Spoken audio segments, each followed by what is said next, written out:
wabarakatuh.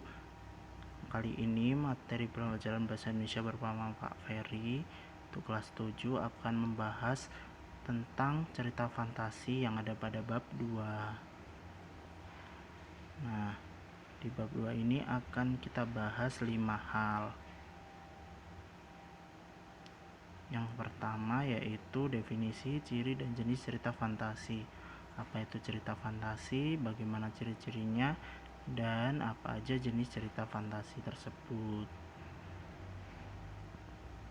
Nah, cerita fantasi sendiri adalah gambaran peristiwa sesuai urutan waktu berdasarkan daya pikir dan daya khayal yang dituangkan dalam bentuk cerita. Ciri-ciri teks cerita fantasi: yang pertama, mengandung keajaiban, keanehan, dan kemisteriusan. Kedua, memiliki ide ke cerita. Ketiga, menggunakan latar lintas ruang dan waktu. Yang keempat, unik dan memiliki kesaktian. Yang kelima, bersifat fiksi. Yang keenam, bahasa percakapan sehari-hari atau informal.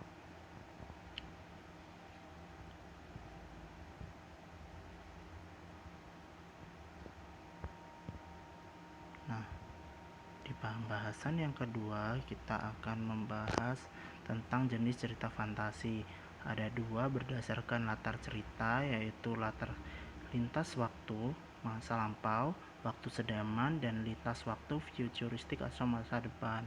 Jika kedua berdasarkan kenyataan hidup sehari-hari, ada cerita fantasi total dan cerita fantasi irisan. Itu adalah jenis cerita fantasi. Nah, ini yang kedua ada unsur intrinsik dan ekstrinsik. Keduanya ini saling berkaitan.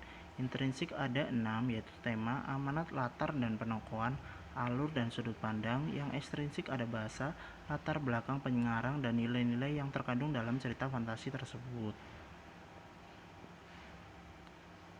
Nah, pembahasan yang ketiga ini kita menceritakan kembali isi cerita fantasi dengan dua cara, yaitu lisan dan tulis. Ini adalah contoh cerita fantasi buatan karya orang luar negeri, yaitu Harry Potter karya J.K. Rowling. Nah, yang lisan kita akan bahas langkah-langkahnya sebagai berikut, dan juga tulis, jangan lupa. Nah, langkah menyampaikannya: yang pertama, baca keseluruhan cerita. Kedua, catat tokoh dalam cerita, catat peristiwa pentingnya, kemudian catat latar ceritanya, kemudian ceritakan kembali cerita itu berdasarkan tokoh, peristiwa, dan latar tersebut. Yang keenam, perhatikan penampilan.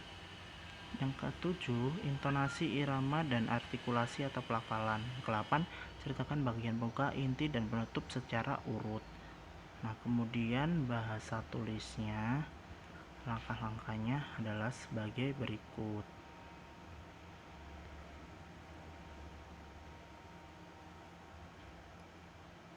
Nah, kita baca cerita fantasi tersebut dengan seksama, kemudian kita tentukan peristiwa yang terdapat dalam cerita fantasi tersebut. Yang ketiga, kita kembangkan peristiwa tersebut menjadi sebuah cerita fantasi dengan kalimat salian sendiri. Seperti itu. Nah, ada dua struktur dan kebahasaan di pembahasan yang keempat. Nah, strukturnya ada 3, yaitu orientasi, komplikasi, dan juga resolusi. Dan ini ada contoh buku karya Indonesia Anak Rembulan. Nah, jenis kebahasaan dalam cerita fantasi ini sendiri ada: pertama, penggunaan kata ganti. Yang kedua, kata yang menyerap panca indera untuk mendeskripsikan latar. Ketiga, pilihan kata dengan makna kias dan makna khusus.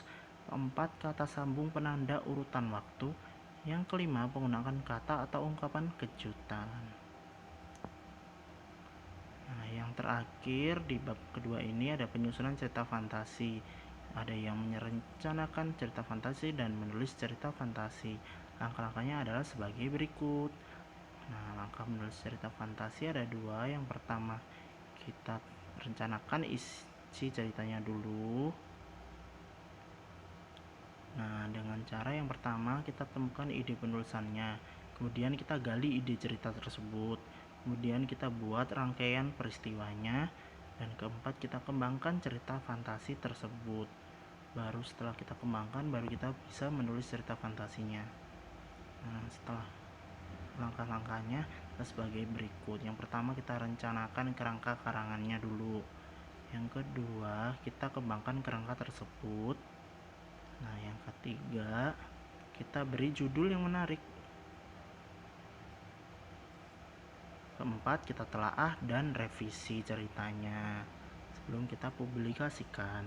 Baru terakhir yang kelima, kita publikasikan cerita kita tadi yang kita buat.